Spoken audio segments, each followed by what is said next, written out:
form Holy Blossom are by and large British Jews. And I can't stress this enough, that the dominant culture of our early years is British. Not everybody came from Britain, but they spoke English. They were English lovers. So it forms the central tenet of the culture of the congregation. Well, it could be, you'll see, I might argue right up until about 1920.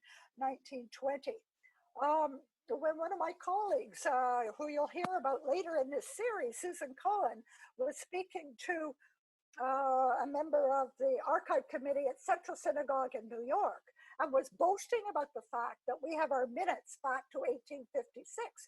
This woman said to her, well, what language are they written in? And Susan said, English. Yeah, they were written in English. We have them in English. Central Synagogue's early minutes, I'm not sure, Susan, you'll have to correct me, or maybe in Yiddish or German, but not English. So they have that trouble. But ours are English. It's dominantly English. But the people that met to form the synagogue, they are not yet, I wouldn't classify them as wealthy Jews, but they're not the peddlers either. They're not the peddlers of how we might characterize those that come from Eastern Europe some 20, 30 years later. So perhaps it was a different culture. Maybe social class was different. Perhaps their understanding of how to live their lives as Jews were different. And maybe the Nordheimers coming from Germany, living a few years in the United States, were more reform-minded.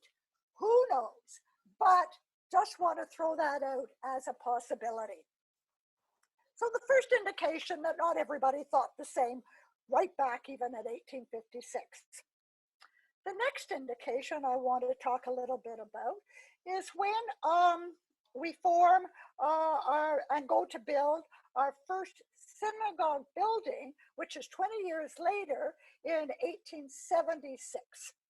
So Katie, show me the slides of the Samuels, please.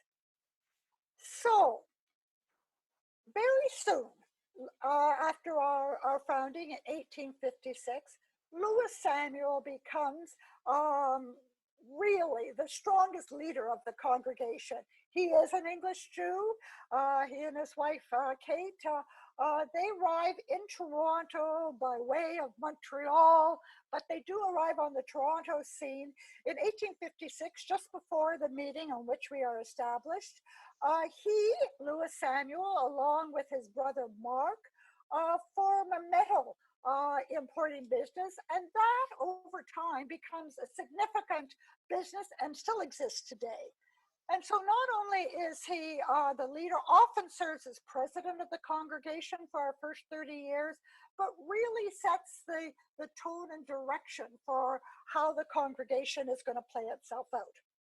And 20 years after we are formed, in 1876, when the congregation has had a rocky 20 years, the membership goes up and down, the finances are very rocky, they decide it's time to build their first building on Richmond Street.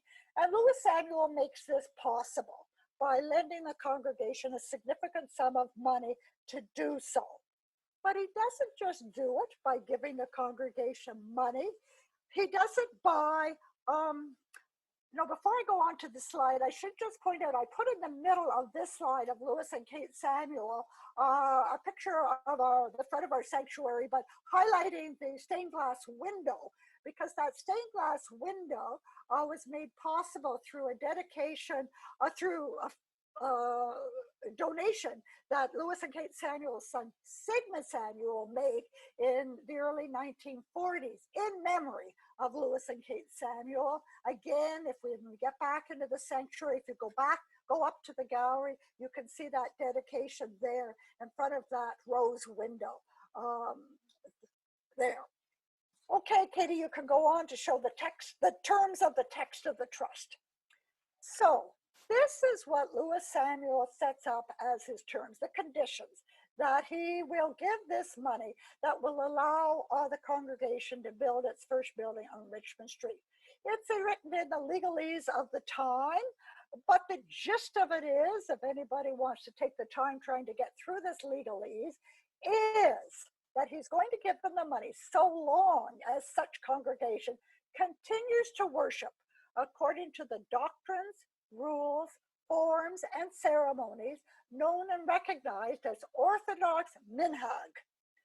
And if the said congregation or any other congregation thereafter referred to cease to worship that way, it's sort of, they have to give back the money. They have to forfeit the right to use that money. So he forces the congregation in 1876 to commit to remaining an Orthodox congregation.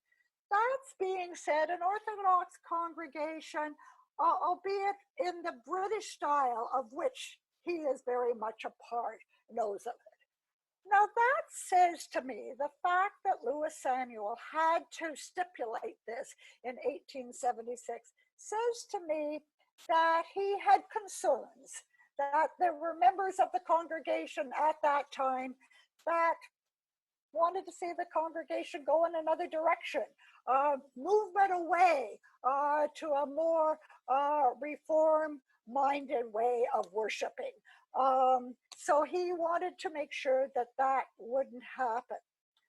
Just while we have this on the screen, I'm going to jump ahead just a little bit to say this trust, the wording of this trust plays a part some 20 years after that, in 1896, when the congregation has already outgrown its first synagogue building on Richmond Street, want to build a new synagogue on Bond Street, and want to sell the land on which the Richmond Street Synagogue is built. And they find, because of the conditions in this trust, that they can't do that.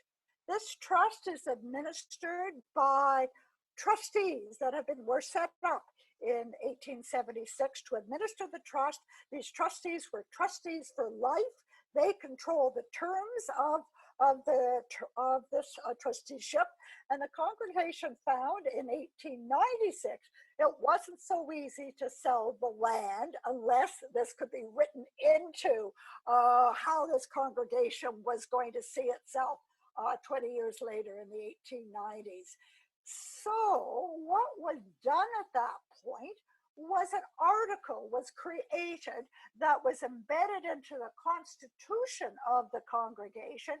It's called the 4/5 clause, which said that no changes could be made to the ritual or mode of worship unless it was approved by 4/5 of members present at a congregational meeting for such a purpose.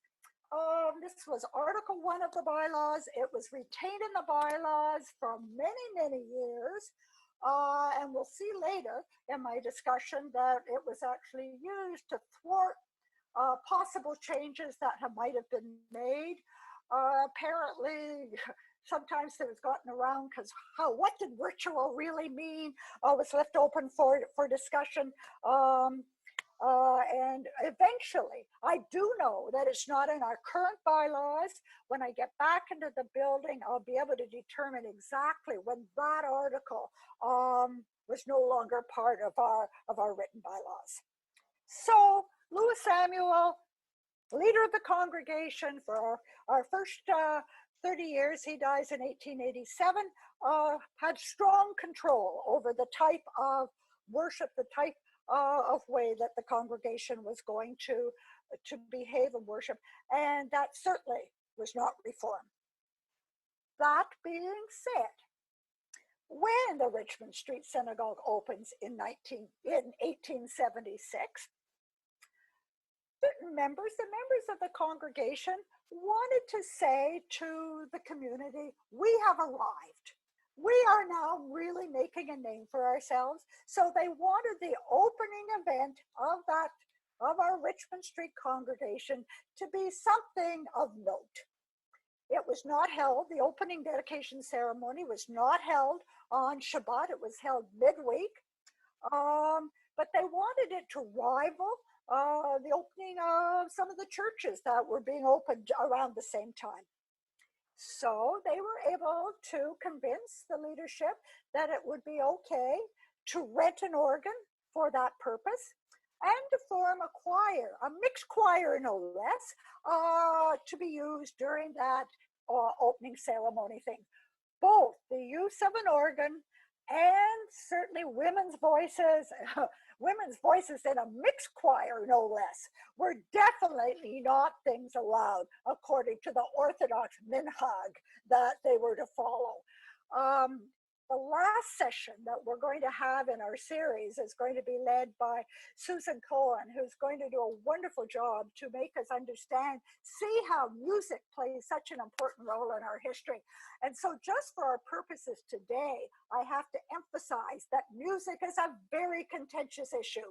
The use of the organ, the use of women's voices, mixed seating, definitely contentious between the traditionalists on one hand and those wanting reform on the other. Anyway, the ceremony, they were successful. These are first members, and this opening of our Richmond Street Synagogue was covered by all the major newspapers of the day. It got wide press. So the last thing that I want to talk about before we then go to and begin to understand Edmund Scheuer in more detail, again goes a little bit further ahead. It goes right up to the time of the next slide with the A.D. Benjamin reforms, yes, in 1889. So when Louis Samuel dies in 1887, he is followed as the leader of the congregation by Alfred D. Benjamin. Alfred D. Benjamin is actually a business partner of the Samuel brothers, the Mark and Louis Samuel factory, and he is also, of course, a British Jew. He has many of the same religious instincts of Louis Samuel, but he is left with a synagogue with these two strong competing factions, the traditionalists on the one hand and the reformists on the other. And his term of leadership is spent trying to mediate between these two factions. And so in 1889, he proposes these reforms.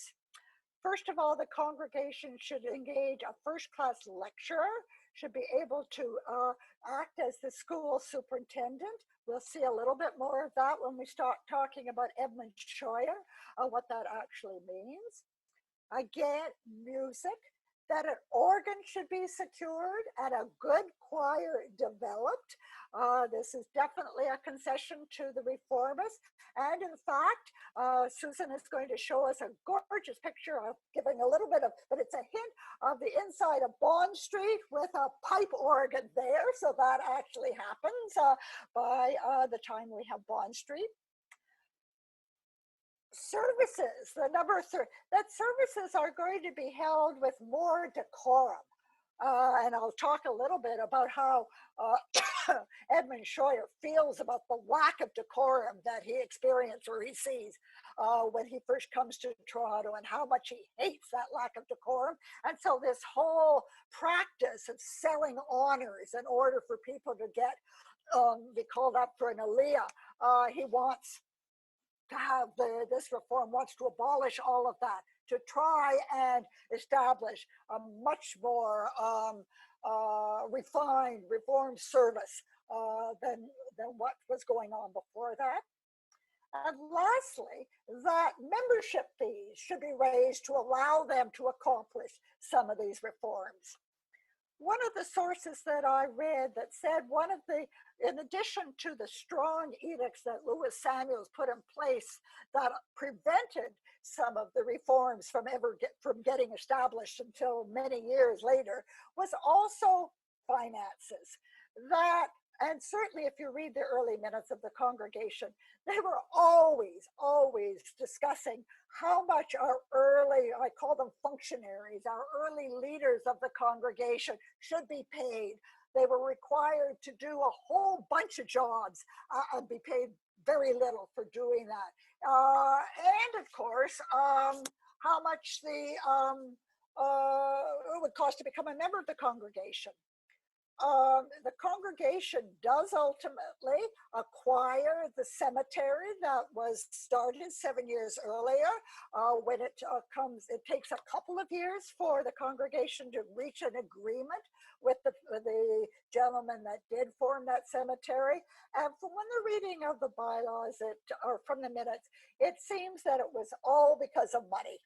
How much were they going to, what should the fees or the membership fees of the gentlemen that had been part of the cemetery group have to pay, given that they had already put out a substantial sum of money to purchase the land? Finances were a big deal. And by and large, those that became the wealthier members of the congregation, it is suggested, were more traditional minded. And the congregation couldn't afford to lose those traditionalists. So guess what? They won the battles of the day in many cases. So that's sort of what is going on. I try to give a little background of what is going on in the congregation when Edmund Scheuer arrives on the scene in 1886. Let's go to our slide of Edmund Scheuer. So some of you, many of you will recognize this portrait on the left of Edmund Scheuer. You see it hanging on the wall on the right. In fact, before our renovations began, this portrait hung in the entranceway to the foyer of the boardroom, just as you were going to turn right to get to the elevator. It had been in different places in the congregation before, because originally what was the Sisterhood Library used to was the first boardroom, and it was the Edmund Scheuer boardroom, so it was commissioned to hang there. But anyway, here is Edmund Scheuer, a very distinguished looking gentleman. Last week when Katie did her presentation, I can't remember, there was a comment about some of the rabbis that Katie showed coming to Holy Blossom, and somebody commented that they were all very good looking gentlemen. I think it was maybe Isserman that a comment was made. Well, Edmund Scheuer, I think, falls into that category. He is certainly a very distinguished looking gentleman. He's born in Alsace, Germany, right on the border with France in 1847. His parents were Orthodox. They came from a truly Jewish home. He went to a public school, but he was taught, his Judaic studies were taught by a private teacher that he describes as a liberal-minded, excellent teacher who greatly influenced the way he thought about himself. So, Katie, let's show the next couple of slides first, one at a time. This is taken from an article that Edmund Scheuer wrote for the 1938 dedication book prepared when Holy Blossom, the dedication of Holy Blossom on Bathurst Street. And he has an article, though this is in Edmund Scheuer's own words, about how he was raised. Raised by observing Orthodox parents, our home was a truly Jewish home. Underfed Jewish and non-Jewish children were frequent guests at our table. The exemplary Jewish lives of my sainted mother and father, and the lessons I received at the hands of a liberal-minded, excellent teacher whose memory I still revere, taught me from my earliest childhood that the sole object of all religious ceremonies is to place the thought of God constantly before our minds, to stir our deepest feelings, to enter our conscience, to influence every act of our daily life, and to lead us nearer to God. Next slide, Katie. And to consider the rigid observance of ceremonies as religion itself, they brand it as deplorable error, leading to superstition. I was also taught that we Jews were not chosen by God to receive special favors at his hand, but chosen to be choice, selected to be select, and by precept and example, to become worthy to be the teachers of mankind, to be God's witnesses on earth. And last but not least, the good life for its own sake, without thought of reward here or hereafter, is what we should most care for. It was my privilege to teach these lessons to 2,000 Jewish children in the religious free school. I'll get to this in a minute. I conducted in Ontario over a period of more than 60 years. As I say, written by Edmund Scheuer in the dedication book of 1938. So I think it gave to me anyway, a good idea of who Edmund Scheuer was and what he actually believed in. He first goes, he's born in Germany, as I said. He becomes a jeweler and goes and works in Paris for a number of years. And he's in the import-exporting business as a jeweler. And one of his clients is the firm of the Levy Brothers of Hamilton, Ontario.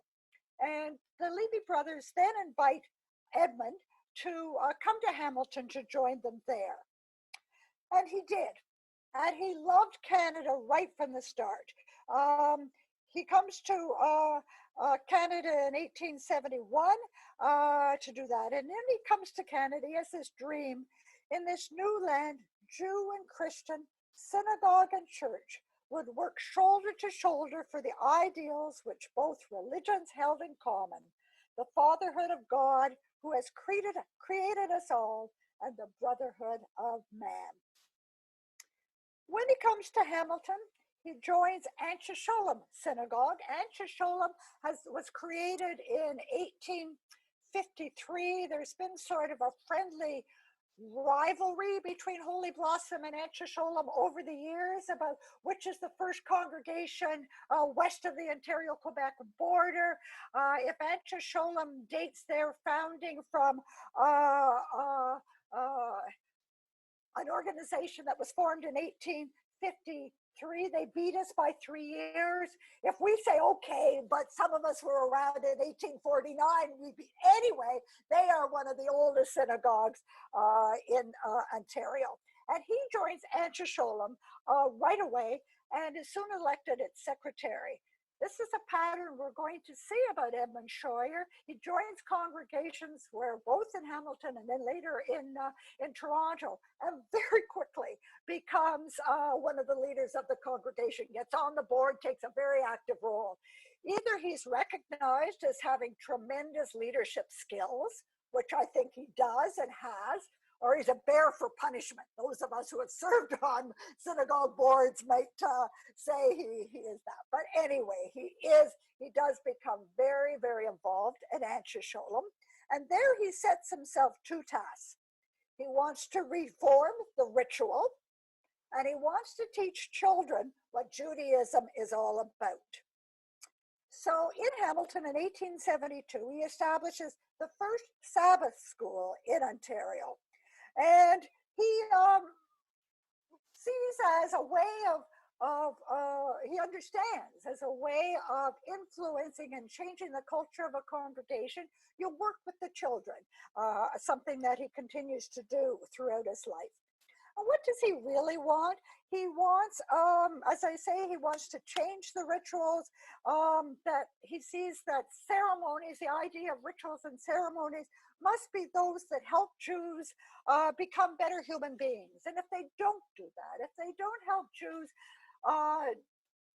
become closer to God, he says, why do we retain them? Why do we keep them? And one of the ceremonies that he sees having no purpose in the time that he's on is the whole idea of not having separate seating, of separating men from women. He does not understand that at all, so he strongly advocates mixed seating. And he advocates then mixed choirs, the use of musical instruments, the women's voice. He definitely advocates the use of English for some of the prayers and English sermons. He, as I will show and point out, he hates the lack of decorum in the services. And he blames that lack of decorum often on the fact that nobody understands what's going on. Everybody is doing their own thing at their own time. And he feels that if you have services anchored by occasional prayer in English, then by a sermon given by somebody, a rabbi who can deliver a sermon in English, that they can develop some sort of decorum. And these are the things that he works with in Hamilton, and ultimately is successful in making the Anshe Sholem Synagogue, making them realize that this is the route that they should go. And in fact, by 1883, Anshe Sholem decides to become a Reform synagogue and join the Reform movement. It does this almost at the same time that another Reform synagogue has been created in Canada, this time in Montreal, Temple Emmanuel. The synagogue in Temple Emmanuel is founded as a Reform synagogue, largely by Jews who come to Montreal from the United States, so that they know of and are Reformed Jews when they come to Montreal, and therefore the synagogue they want to found there is Reformed. Montreal has another synagogue, a Portuguese Spanish synagogue, that is very important in our founding. That had existed almost 100 years before that. So the Jewish community in Montreal goes back, the established Jewish community in Montreal goes back further than it does in Toronto. But it's about the same time, in 1882, 1883, that we see these first two synagogues, one in Montreal, Temple Emmanuel, and Anshe Sholem in Hamilton, decide to become Reform synagogues. And some of you may have read in yesterday's article that appeared on my screen. I don't know how many of you now have registered to get the Canadian Jewish Record, the online successor to perhaps of the Canadian Jewish News that folded its doors through all this COVID thing, and it's been replaced by this online item called the Canadian Jewish Record that post articles daily, sometimes 2 or 3 daily. But the post that was an article that was posted yesterday is headlined "Struggling Hamilton Synagogues Look to Share a Building." And it suggests that Anshe Sholem is now working with a conservative synagogue in Hamilton to try and get their finances in order. Both of them are suffering even before COVID, with a declining membership. They want to share a building, and the building they're going to share is actually Anshe Sholem, and so they're looking to do that. So Edmund Scheuer decides in 1886 that he wants to move to Toronto. I guess even back then, Toronto maybe is a little bit classier than Hamilton. But anyway, he moves to Toronto with a good friend, Mark Cohen, who originally was in Hamilton, but then moves with Edmund Scheuer to Toronto. Mark Cohen comes to Canada from the United States, and he is strongly founded in Reform Judaism and works closely with Edmund Scheuer to try to bring reform to Toronto now, and to Holy Blossom. He opens a jewelry store on Yonge Street. He immediately joins Holy Blossom, and he remains on the board for Holy Blossom for the rest of his life, eventually becoming honorary president in 1934. Even before he comes to Toronto, he's asked to sit on a committee that has been formed to plan the new synagogue on Bond Street. Maybe that's why they have an organ, because he insisted that it have an organ. And he was very quickly asked by, when he comes, by Cantor Phillips. We're going to learn a lot more about Cantor Phillips when Susan talks to us. Asks him to supervise the religious school, which he does for some 20 years from that time. There was another fascinating article that I found that Edmund Scheuer wrote in something called the Canadian Jewish Review I think he writes this about 1935, and it talks a little bit about when he first comes to Toronto. Now, I always had it in my mind that in the mid 1880s, reforms could really begin to take shape because you have the arrival of Edmund Scheuer, strongly believes in it, strong personality, will push for these reforms. At the same time, in 1887, you have the death of Lewis Samuel, who has controlled the congregation so tightly for its first 30 years. The third factor that I put in there is the arrival, the first large wave of Jewish immigration from Eastern Europe.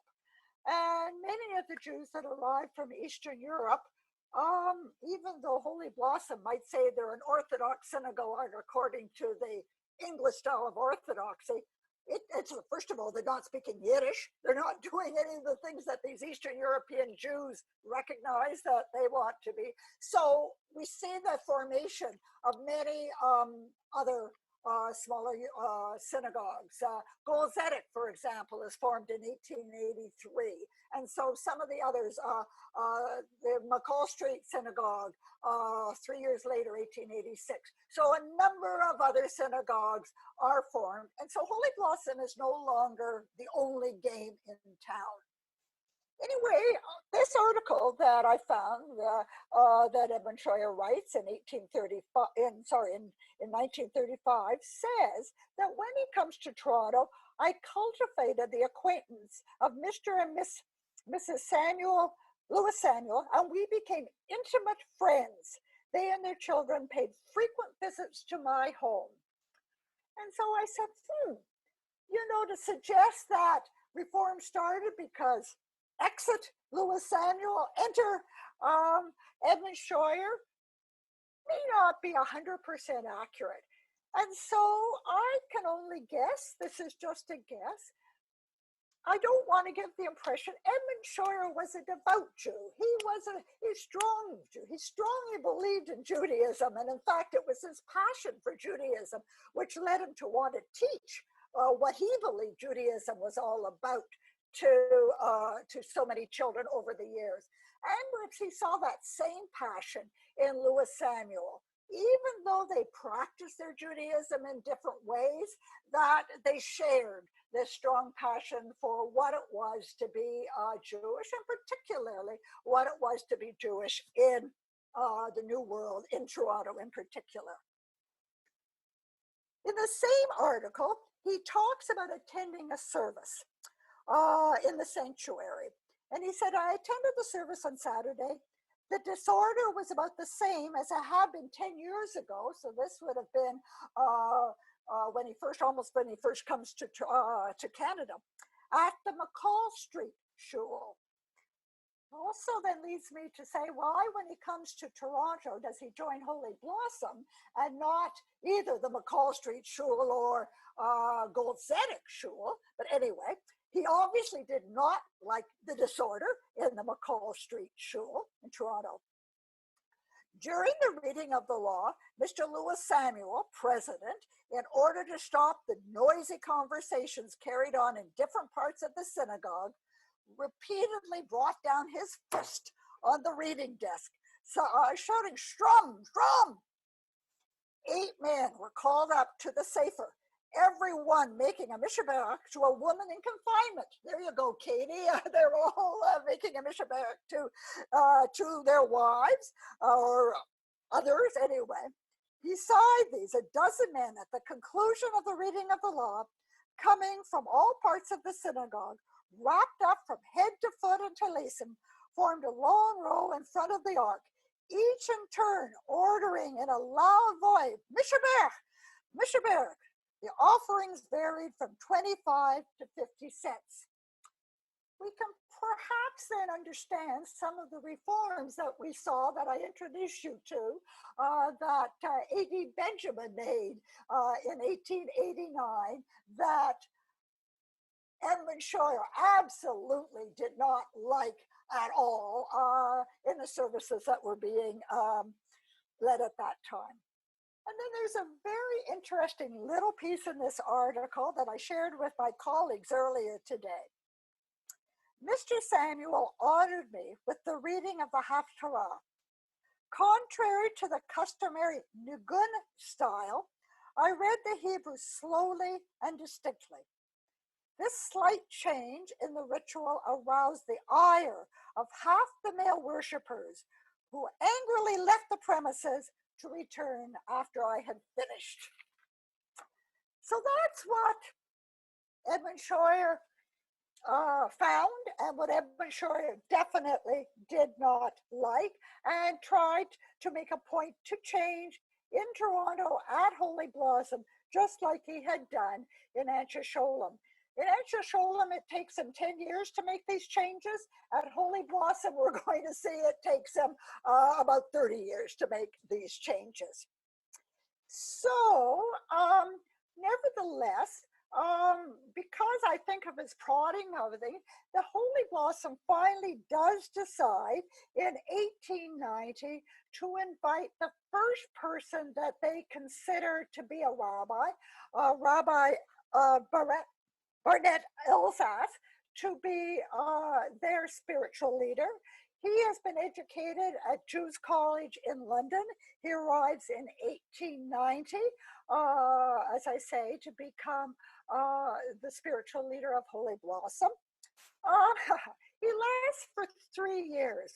What's going to be fascinating in this decade, the last decade of the 19th century, is that we're going to see Holy Blossom has 3 rabbis, first of them being Barnett Elsass, that I think the traditionalists would hope we're going to keep the congregation on a traditional leaning. Certainly Elsass was educated as an English Orthodox rabbi. However, he himself wanted to, and I think probably working with Scheuer, wanted to bring some reforms into the congregation, and he ran into conflict with the traditionalists. In fact, the minutes indicated that the first time that a rabbi is chastised for baring his head in the synagogue during a service is Elsass. And he is told in no uncertain terms that he must never do that again, so he doesn't. So anyway, Elsass leaves 3 years later, and he goes to California, where he becomes rabbi of a Reformed congregation there. The next rabbi is Abraham Lazarus. He joins the congregation in 1893, runs into the same sort of opposition. He happens to be the rabbi when we open our Bond Street Synagogue in 97, but he leaves in 1898. He goes to a Reformed congregation in Houston, Texas. And then we decide to choose as our rabbi the first American rabbi, David Wittenberg. We call him in 1899. He has been educated in the conservative movement, the JTS, the Jewish Theological Seminary, and he comes in 1899. His tenure is so successful at Holy Blossom, he lasts for 1.5 years, and that's all. He does not get along with the board, and off he goes also to join a more reform-minded congregation. So, does not bode well. And so by 1900, the congregation is again left with needing to find a rabbi, 1891, and they again go back to London to do that, to Jews College in London, and they choose as their next rabbi, Rabbi Phillips, to come and be the rabbi. Rabbi Phillips comes to Toronto by way of Jamaica, where he has served as rabbi for a good number of years. Edmund Scheuer is not pleased with this development. He thinks this is a step backwards, and in fact, when the first term of Rabbi Phillips' contract is up, a year or maybe 2 years after he joins, he lobbies hard to have the contract end, because he very much wants the congregation to choose a rabbi trained in the more before moving in the United States. He loses that fight. I think the 4/5 clause may also be a factor there. And he, anyway, Rabbi Jacobs, I'm going to show you a picture of him a little later, remains our rabbi for 20 years. Again, my gosh, I think he should read the Nobel Prize for being able to manage the tensions between the reformists and the traditionalists and the congregation, and also between the congregation Holy Blossom and the other congregations that now are becoming much more established in the city. So I'm running out of time and I've got to get to education. So I'm going to do this pretty quickly because this is maybe the most important thing that Edmund Scheuer does. Edmund Scheuer goes back to recognizing that education is the way. I mean, first of all, he loves education, believes strongly that children must be educated to understand what being a Jew is all about. So he is going to turn to educating women. So I couldn't help but include on my slide this picture I took of my granddaughter yesterday or the day before with her t-shirt that happens to say girl power.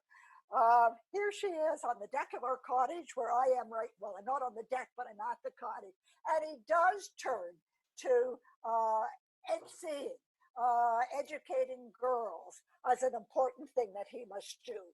There are a number of schools in the city that that have been established to educate boys, but none that educate women. And even before we get to the school, one thing that he has done, even at earlier day in 1899, he actually create something called, it's our first confirmation class at Holy Blossom for girls age 13. They graduate in 1899. It seems to be a one-off thing, only time that this service has been held there. But in 1908, he forms a free school, the free school for girls. This school becomes tremendously popular. It has over 600 girls at one point in its congregation. It's not only for the girls, for the members of Holy Blossom, but anybody can send their children there. One of the people that do is Michael Cole's great-grandparents, who send Michael Cole's grandmother to the school. And again, in the shelf of our artifacts in the synagogue, you will see a set of Torah, 5 individual books that she is given as a prize for this school. She gets these, I think it's 1905, the books are there. But you can see this school makes big waves. This is a headline that is in the Toronto Star, talks about making good Canadians out of girls of Jewish birth. Again, all the things that he wants to do. Splendid work being done at the Jewish Free School. Tolerance of creeds for others taught. Loyalty to the king and country strongly emphasized. He certainly believed that we should all be good Canadians, however we want to observe ourselves as Jews. So this school he's with for a good 10 years or so. This article was written in 1916. So we know that he's at this school for, I say, almost 10 years. And you can show a picture, Katie, the next one. This is a picture of some of the girls in the school. This is taken actually on the steps of what's known as the University Shul. It's the home of Golzedek. When they're building a magnificent building on University Avenue, where they held services for a good many years before their move up to Golzedek merges with the McCall Street Shul, and they eventually come to house themselves just south of us there. So, I mean, Edmund Scheuer, I think, is successful. And I can only believe that the way in the last decade, from 1910 to 1920, he has been able to get enough people in the congregation to firmly believe and want to move in the direction of reform that ultimately happens. It is interesting that we don't have the minutes of our last 10 years. We almost have a complete set of minutes. There's only a couple of periods where we don't, but one of those periods is 1910 to 1920. So as a result, we can only guess. We do not have the resolution, for example, by the board that says that we are going to become a reform congregation. So the next slide, Katie, I think is of Rabbi Jacobs. Rabbi Jacobs is still the rabbi of the congregation. As I said, this tremendous mediator, conciliator between the two. He dies in 1920, and the congregation is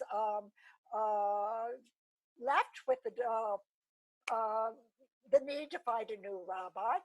I included this slide because, again, we'll find, I hope, a better place to house this sculpture that we have of Rabbi Jacobs shown on the right here. Right now it's in, oh goodness, it used to be called the Rohr Library, but it's on the second floor, and I would hope we can find a better place for that. So, but we do know what is happening in the period from 1910 to 1920. I mean, we could know, my goodness, the whole world goes to war in 1914.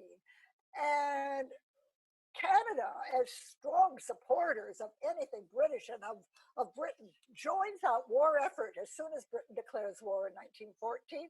And it has a tremendous impact on not only the country, but even at Holy Blossom. And we do, once a year, put out a framed list of those that we know in the congregation that gave their lives in that First World War. And then at the end of that decade, my goodness, the world, the country is suffering from the Spanish flu. And of any time, if we want to understand, I mean, when I read that, I think, heavenly days, what must they have been going through? It must have been horrendous, just as we're all going through this COVID area now. What was the congregation going through?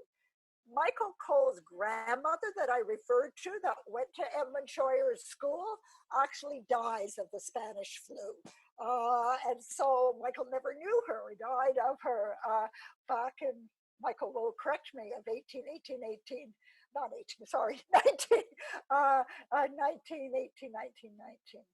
So the congregation does decide, as we know, as Katie told us last week, to first of all invite Rabbi Bernard Brigner, first of all, to come and conduct services for the High Holidays in 1920. And as she pointed out last week, he came for a week and stayed for 5 years. And she told us so much about who he was and who his wife, Rebecca Brickner, and perhaps next year,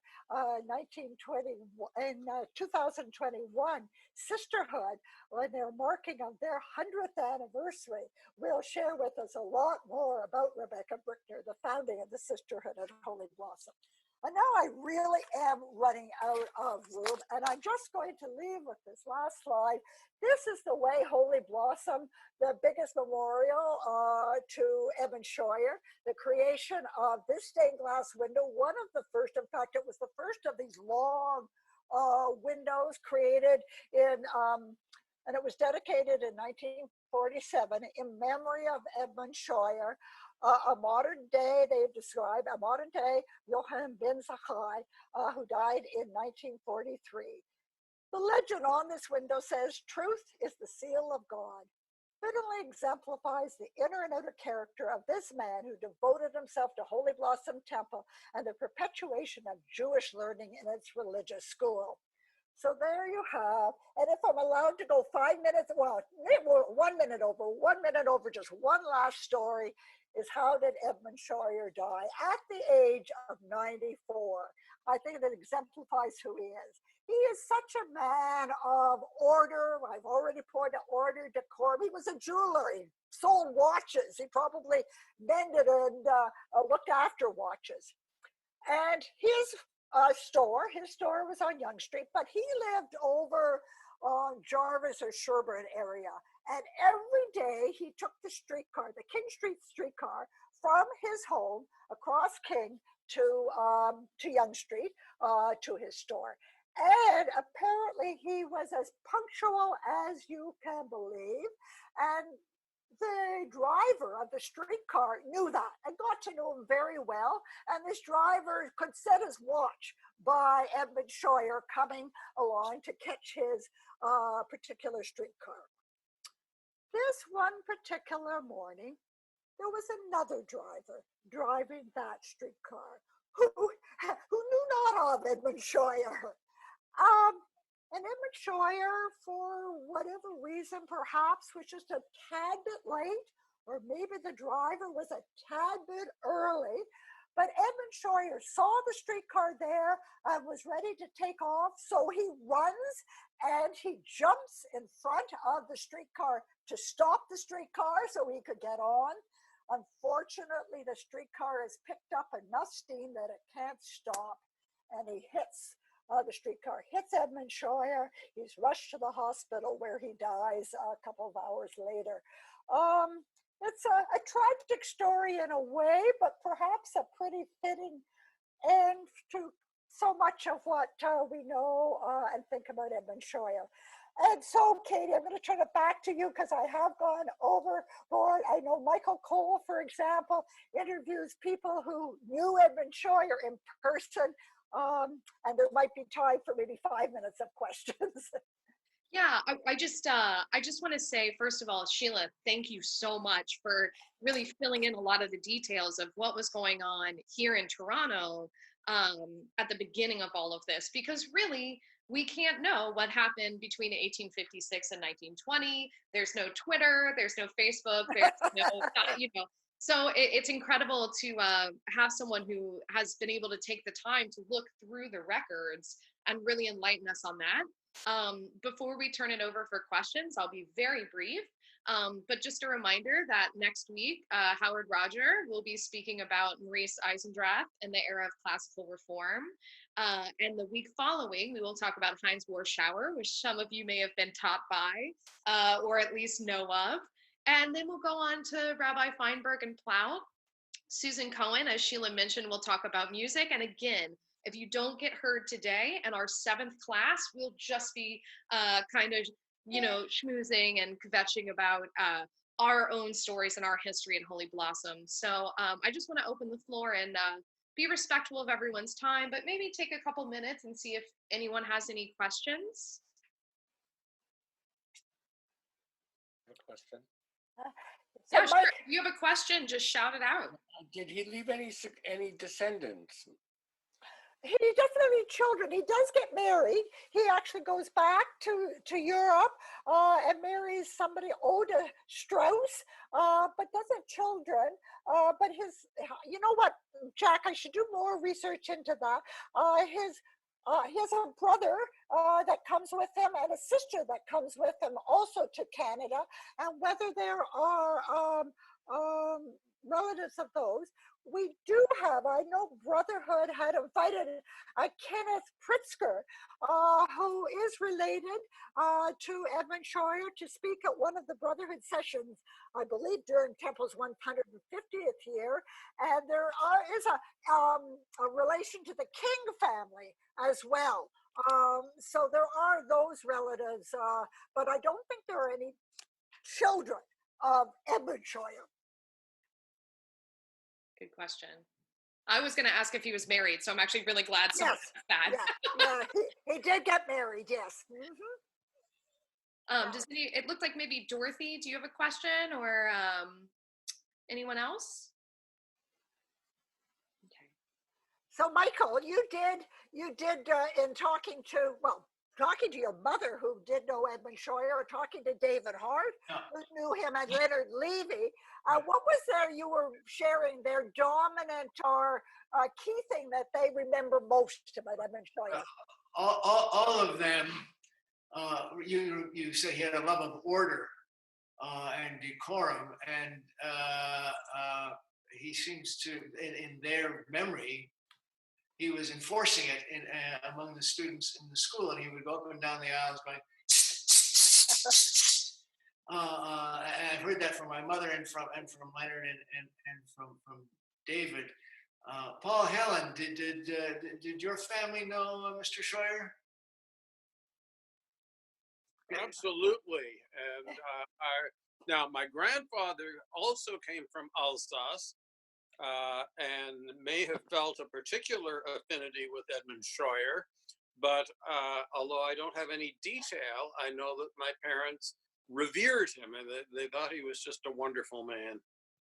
Yes, apparently he was also a real scholar. He knew Hebrew. Yep. And although he wanted English to be part of the services, he himself was something of a Hebrew scholar. And Leonard Levy tells me it was considered a great honor to study Hebrew with Mr. Scheuer. Not everyone had the opportunity. Not everyone would be asked to do this. But if someone seemed to show promise as a Hebrew scholar, Hebrew student, it was a great honor to have Mr. Scheuer teach Hebrew. Now, I gather he wouldn't teach the Nusach, but he would teach you to read Hebrew in a very clear style that we did. Certainly, Paul and I, as bar mitzvah students, learned to read the Torah and the Haftorah in a very clear and clear way.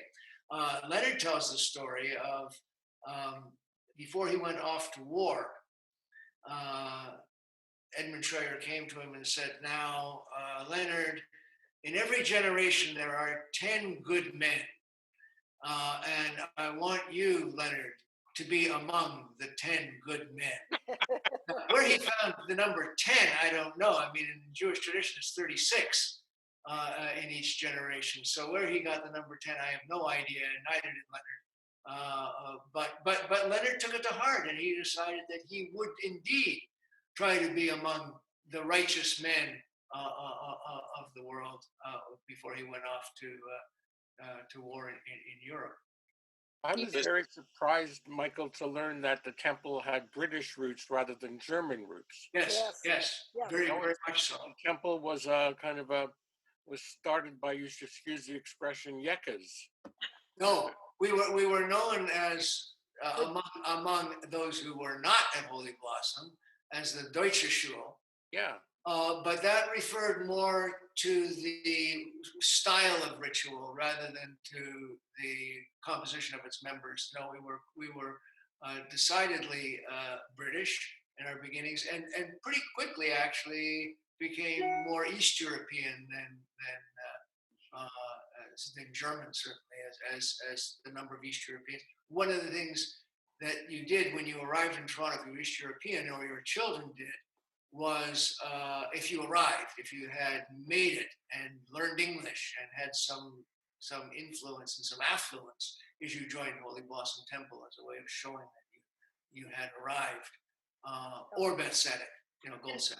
Ed, in respect to time, we have gone 10 minutes over. So Rabbi Helfman put me in charge of the time today. So I'm going to try to do my best to make Rabbi Helfman proud. So I know we went 10 minutes over, but that just makes me more excited for our 7th class, where we'll be able to share more and ask more questions. And I think Sheila has just one last thing to say about tomorrow. And then we'll say L'chitra, and we'll see you next Tuesday at noon to hear from Howie. Thanks, Katie. I thought it would be most appropriate to end today's session by wishing everybody a happy Canada Day. Although it wasn't Canada Day back in Edmund Scheuer's day, nevertheless, I believe that should Edmund Scheuer still have been alive and very much a part of it, he would have wanted us to go out and embrace the Canadian aspect of who we are as Canadian citizens. So, however we can do it this year, in the year of COVID-19, find a way to go out and enjoy Canada Day tomorrow. Hear, hear. Thank Yes. you. Thank you. True north. Yeah. Okay. Thank you, Katie. Thank you. And thank you all. And we'll see you next Thank you, Sheila.